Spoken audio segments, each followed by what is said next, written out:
What if I told you that the greatest villain in literature was never really the enemy at all? What if Lord Voldemort was simply a mirror, reflecting back the darkness that Harry Potter refused to acknowledge within himself? Today we're diving deep into the most disturbing psychological theory about the wizarding world, one that will forever change how you see the boy who lived. I've been studying the deeper meanings behind J.K. Rowling's masterpiece for years, analyzing every scene through the lens of Jungian psychology, and what I've discovered will shake you to your core. This isn't just a story about good versus evil. It's a psychological journey about the most terrifying battle we all face, the war between who we think we are and who we really are. Stay with me as we uncover the hidden psychology behind Harry Potter, because by the end of this journey, you'll realize that Voldemort was never the real villain. The real villain was Harry's refusal to accept his own shadow. And the implications of this theory will haunt you long after this video ends. Let me start with a question that haunts every reader. Why are Harry Potter and Tom Riddle so eerily similar? Think about it for a moment. Both orphans abandoned by their families. Both naturally gifted wizards who display extraordinary power from an early age. Both possess the rare ability to speak Parseltongue. Both become magnetic leaders who inspire fierce loyalty in their followers. Both are marked by tragedy and shaped by loss. But here's what most people miss. These aren't mere coincidences written by an author looking for dramatic parallels. They're psychological markers pointing to a deeper truth that cuts to the heart of human nature itself. Carl Jung, the revolutionary psychologist, described something called the shadow, the part of ourselves that we deny, repress, and desperately project onto others. The shadow contains everything we refuse to acknowledge about our own nature. Our anger, our selfishness, our capacity for cruelty, our hunger for power. And when we don't integrate our shadow, it doesn't simply disappear into the ether. No, it grows stronger in the darkness of our unconscious mind, feeding off our denial until it becomes more powerful than our conscious self. This is exactly what happens to Harry Potter throughout the entire series. Think back to that pivotal moment in the Chamber of Secrets when the Sorting Hat sits upon 11-year-old Harry's head. The hat doesn't hesitate, it immediately recognizes something profound within the boy. Difficult. Very difficult. Plenty of courage, I see. Not a bad mind either. There's talent, oh my goodness, yes, and a nice thirst to prove yourself. Now that's interesting. But then comes the moment that changes everything. You could be great, you know. It's all there in your head. And Slytherin will help you on the way to greatness, there's no doubt about that. The Sorting Hat sees something in Harry that terrifies him, the potential for darkness, the hunger for power, the willingness to use any means necessary to achieve his goals, the very qualities that define Tom Riddle. But Harry's response is immediate and visceral. Not Slytherin, he pleads desperately. And in that single moment of rejection, Harry makes a choice that will haunt him for the next 7 years. He chooses to deny a fundamental part of his own nature rather than integrate it. But here's the psychological truth that Rowling captures so brilliantly: the more violently you reject your shadow, the more powerfully it manifests in your external world. And what happens immediately after Harry refuses Slytherin? His connection to Voldemort explodes into his conscious awareness. It's not coincidence, it's psychology in action. From the moment Harry rejects his potential for darkness, his bond with Voldemort grows exponentially stronger. Every book, every year, every confrontation deepens this connection until it becomes the defining relationship of his life. But this isn't just magical plotting, it's a perfect representation of how the shadow works. Harry has created an external enemy to carry all the darkness he refuses to acknowledge within himself. Voldemort becomes the repository for everything Harry fears about his own nature. The lightning bolt scar on Harry's forehead isn't merely a mark of survival. It's a psychological wound, a crack in his psyche where his rejected shadow bleeds through. Every time that scar burns, it's Harry's unconscious mind desperately trying to communicate something crucial. You and Voldemort are connected. You are more alike than you want to admit. You cannot destroy him without destroying yourself. But Harry interprets this pain as evidence of Voldemort's evil rather than recognition of their kinship. The scar hurts not because of Voldemort's hatred. It hurts because of Harry's resistance to accepting this fundamental truth about himself. Watch how the visions work throughout the series, and you'll see this psychological dynamic playing out in real time. Harry doesn't just observe what Voldemort is doing, he feels what Voldemort feels. The rage that courses through the Dark Lord's veins. The contempt for those he considers inferior. The intoxicating rush of power when he dominates others. The cold satisfaction of revenge. These aren't foreign emotions invading Harry's pure mind. They're his own emotions that he's projected onto Voldemort, finally returning to their source. In Order of the Phoenix, when Harry experiences Voldemort's savage joy at torturing Sirius, he's horrified not just by the vision itself, but by how natural that joy felt flowing through his consciousness. How easily he could slip into that mindset. How familiar that darkness felt. "I don't want to see these things," Harry tells Dumbledore desperately. "I don't want to feel what he's feeling." But what he's really saying is, "I don't want to feel what I'm feeling. I don't want to acknowledge that this capacity for cruelty exists within me." The terror isn't about Voldemort's evil, it's about Harry's growing awareness of his own potential for darkness. Dumbledore, recognizing the psychological crisis brewing within his young protégé, arranges for occlumency lessons with Severus Snape. But what is occlumency really when viewed through a psychological lens? It's nothing more than sophisticated repression, the art of building impenetrable walls between conscious and unconscious, between ego and shadow. It's the magical equivalent of psychological denial. And predictably, catastrophically, it fails. You cannot shut out what is already an integral part of your being. The harder Harry tries to block Voldemort from his mind, the stronger their connection becomes. Every meditation session becomes an internal war, and you cannot win a battle against your own nature. The more Harry fights the visions, the more vivid they become. The more he resists the connection, the more it dominates his waking thoughts. Snape grows increasingly frustrated with Harry's lack of progress. "You lack discipline, Potter. You lack control." But Snape misunderstands the fundamental problem. Harry isn't lacking discipline, he's lacking self-acceptance. Every attempt at occlumency becomes another rejection of his shadow, another denial of his connection to darkness, another reinforcement of the very split that's tearing his psyche apart. The breaking point comes when one of Harry's visions leads directly to Sirius Black's death. Harry finally understands that fighting the connection isn't working, it's making everything worse. But instead of recognizing this as a call for integration, instead of accepting that he needs to embrace rather than reject his shadow, Harry chooses a different path entirely. Destruction. If he can destroy Voldemort completely, he believes he can eliminate this dark aspect of himself forever. This is the fundamental error that drives the entire final arc of the series. Harry doesn't want to integrate his shadow, he wants to obliterate it. He wants to prove once and for all that he's nothing like Tom Riddle, that the darkness within him can be completely eliminated rather than transformed. But the universe has other plans. The revelation of the Horcruxes changes everything, and forces Harry to confront a truth more disturbing than he ever imagined. When Dumbledore first explains Horcruxes to Harry, most readers focus on the magical implications. Voldemort has split his soul into 7 pieces, hiding them in objects to achieve immortality. It's dark magic of the highest order, requiring murder to fracture one's soul. But the psychological symbolism here is profound and terrifying. Horcruxes represent the ultimate psychological fragmentation, the complete splitting of the psyche to avoid confronting uncomfortable truths about one's nature. But then comes the revelation that shatters Harry's entire understanding of himself. He is a Horcrux. He carries a piece of Voldemort's soul within his own being. When Harry learns this truth, most readers focus on the magical implications. How can he destroy Voldemort without destroying himself? But psychologically, this is the story's most profound moment.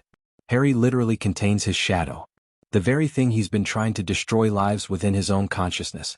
This isn't just a clever plot device. It's a perfect metaphor for how the human psyche actually functions. We all carry fragments of everything we despise. The angry parent we swore we'd never become. The selfish impulses we pretend don't exist. The capacity for cruelty that we project onto others while denying in ourselves. These aren't foreign invaders in our consciousness. They're integral aspects of who we are, whether we acknowledge them or not. Harry's horror at learning he's a Horcrux is visceral and complete. I'm a Horcrux? The question cuts deeper than any blade. If he contains Voldemort's soul, what does that make him? Is he fundamentally good or irredeemably corrupted? Pure or contaminated? The rigid categories that have defined his entire identity suddenly collapse into meaninglessness. Hermione tries desperately to comfort him. You've been so brave and good, Harry. You've got a bit of Voldemort in you, that's all. But Harry understands the implications far better than his well-meaning friend. It's not just a bit of darkness, it's enough to change the fundamental nature of everything he thought he knew about himself. Every noble deed, every act of courage, every moment of love and compassion, were they really his authentic self, or were they simply desperate reactions against the darkness within? The psychological crisis this creates cannot be overstated. Harry's entire sense of identity has been built on being the opposite of Voldemort. the good boy, the hero, the light standing against darkness. But if he contains Voldemort's very essence, then who is he really? This question haunts him through the final books, driving him toward increasingly desperate attempts to prove his fundamental goodness. The hunt for the remaining Horcruxes becomes Harry's quest to understand his own fractured psychology. Each Horcrux they encounter represents a different aspect of human darkness. The locket that fills them with despair, jealousy, and self-loathing. The cup that represents greed, materialism, and the endless hunger for more. The diadem that symbolizes pride, ambition, and the corruption of knowledge into power. But here's what Harry slowly, painfully begins to realize: you cannot simply destroy these aspects of human nature. They exist within every person, including himself. The Horcruxes aren't just magical objects to be eliminated, they're parts of the human psyche that must be understood, accepted, and ultimately transformed through integration rather than destruction. Watch carefully how Harry changes throughout the Horcrux hunt, and you'll see this psychological transformation beginning to unfold. He becomes more ruthless in his methods, more willing to use questionable magic, more comfortable with moral ambiguity. He lies more easily, manipulates situations to his advantage, shows less concern for collateral damage. Ron notices it first. "You're different, Harry." Harder somehow. More like.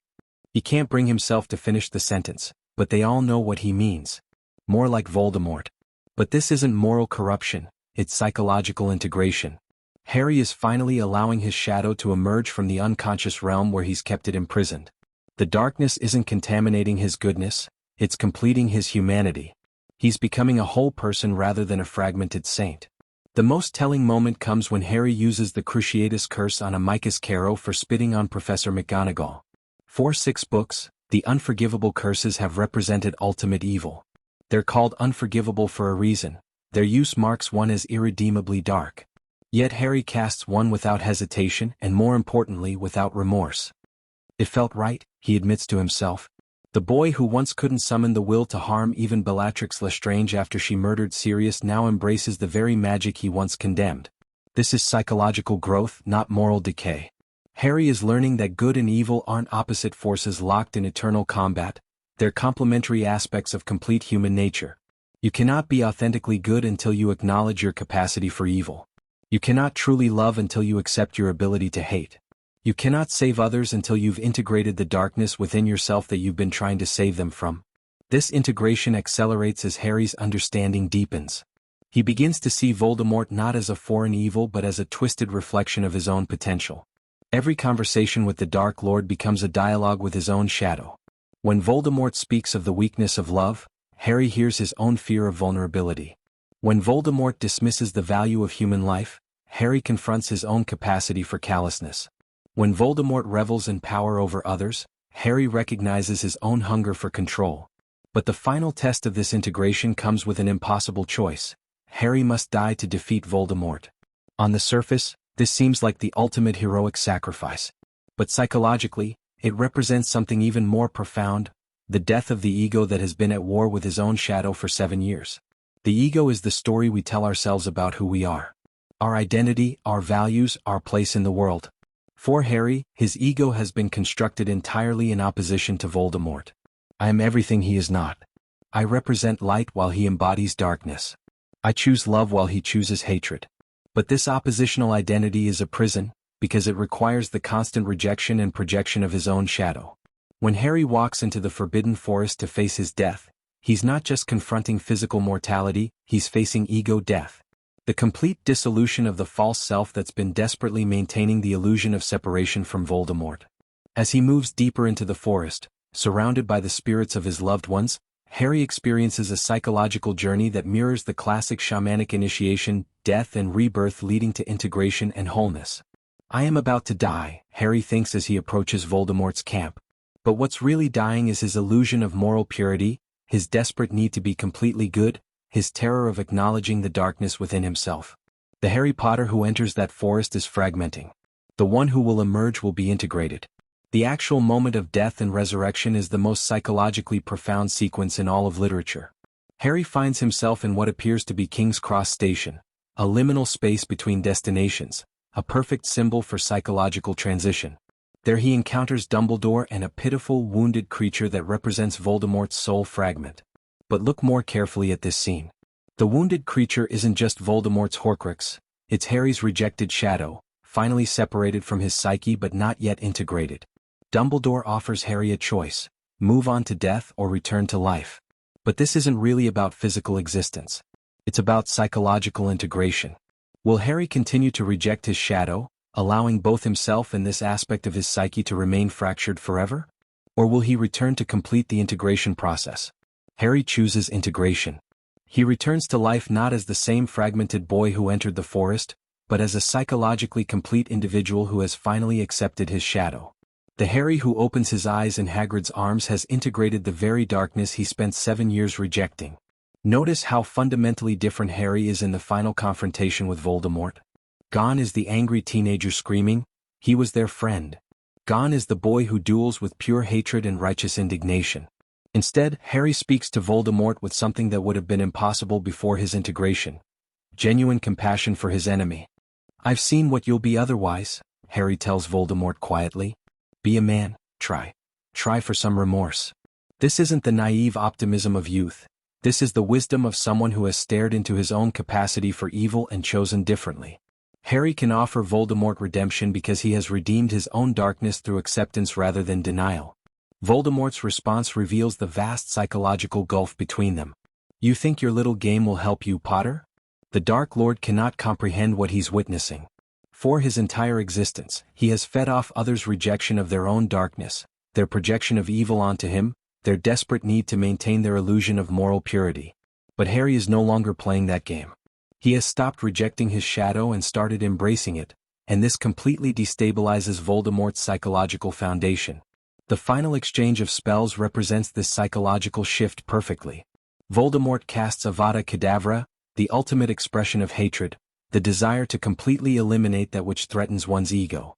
Harry responds with Expelliarmus, not an attack, but a disarming, a refusal to engage in the very dynamic that has sustained their conflict for 7 years. But the deeper truth is that this isn't really a duel between two wizards anymore. It's the final integration of a split psyche. Voldemort's curse rebounds not because Harry's magic is stronger, but because integrated wholeness cannot be destroyed by psychological fragmentation. A complete person cannot be defeated by a fractured soul. The Dark Lord's own hatred destroys him because he has never learned what Harry finally understands: that you cannot eliminate the darkness within human nature, you can only transform it through acceptance and integration. When the dust settles and Voldemort's body lies still, Harry doesn't celebrate victory over an enemy. Instead, he feels something like pity for the man who could never integrate his own shadow, who remained fragmented until the very end. This is the mark of true psychological maturity, the ability to feel compassion for even those who embody your rejected aspects. The epilogue takes on profound new meaning when viewed through this psychological lens. Harry names his children after people who embodied integration rather than purity. Albus Severus Potter, named after 2 men who contained both light and darkness, who made mistakes and found redemption, who lived as complete human beings rather than moral ideals. James Sirius Potter, named after men who were simultaneously heroic and deeply flawed, noble and selfish, brave and reckless. Harry is teaching his children what took him 17 years and nearly cost him his life to learn: that psychological wholeness requires accepting all parts of yourself, not just the socially acceptable ones. When young Albus Severus worries about being sorted into Slytherin, Harry doesn't dismiss the house as evil. Instead, he tells his son about Severus Snape, probably the bravest man I ever knew, a man who loved and hated, who served both light and darkness, who embodied the beautiful complexity of integrated human nature. This is Harry's final teaching, his greatest gift to the next generation, that true courage isn't about being purely good, but about being authentically human. That bravery isn't the absence of darkness, but the integration of all aspects of oneself into a coherent whole. That the real magic isn't in spells or potions, but in the alchemical transformation of inner conflict into inner peace. So what does all of this mean for us, living in the real world without magic or Dark Lords? The psychological truth hidden within Harry Potter's journey is that we all carry a Voldemort within our own psyche. Not literally, of course, but as Jung described, we all possess a shadow containing our rejected aspects, our denied impulses, our refused potentials. Most of us handle this shadow exactly as Harry did in his early years. We project it onto others. Politicians we despise. Criminals we condemn. Anyone who embodies the qualities we refuse to acknowledge within ourselves. We create external enemies to carry our internal darkness, never realizing that every person we hate with particular intensity is showing us something about our own rejected nature. But this projection doesn't eliminate our shadow, it feeds it. The more vigorously we deny our capacity for selfishness, the more likely we are to act selfishly while convincing ourselves we're being altruistic. The more we insist we could never be cruel, the more we unconsciously inflict cruelty on others while maintaining our self-image as kind people. The more we project our darkness onto external enemies, the more that darkness controls our behavior from the shadows of our unconscious mind. True psychological health requires what Harry finally achieves: shadow integration. This means acknowledging that yes, under the right circumstances, we too could become the villain in someone else's story. Yes, we contain the same capacity for hatred, greed, cruelty, and destruction that we see in those we condemn. Yes, we are capable of causing tremendous harm despite our good intentions. This isn't pessimism, it's psychological realism. And from this realism comes genuine transformation. When we stop pretending to be morally pure, we can finally take responsibility for our actual behavior. When we acknowledge our capacity for evil, our choice to do good becomes authentic rather than compulsive. When we integrate our shadow, we become whole human beings instead of fragmented souls desperately maintaining an illusion of righteousness. The most beautiful aspect of Harry's final integration is that it doesn't make him less good. It makes him more genuinely good than he could ever have been through denial and projection. The Harry who faces Voldemort in the forest has accessed real power, not the power of the righteous fighting evil, but the power of wholeness embracing fragmentation with compassion. This is why Harry's ultimate victory feels so complete and satisfying to readers. It's not just the triumph of good over evil, concepts that lose their meaning in the face of integration. It's the triumph of psychological wholeness over internal division, of self-acceptance over self-rejection, of mature love over childish idealism. Harry wins not by destroying his enemy, but by healing the split within his own psyche that created the enemy in the first place. Consider how this applies to your own life. Who are the people you despise with particular intensity? What qualities in others trigger your strongest emotional reactions? These responses aren't random, they're your own shadow trying to get your attention, using external triggers to point toward internal work that needs to be done. The person whose selfishness infuriates you might be reflecting your own denied greed. The individual whose cruelty horrifies you might be showing you your own capacity for harm.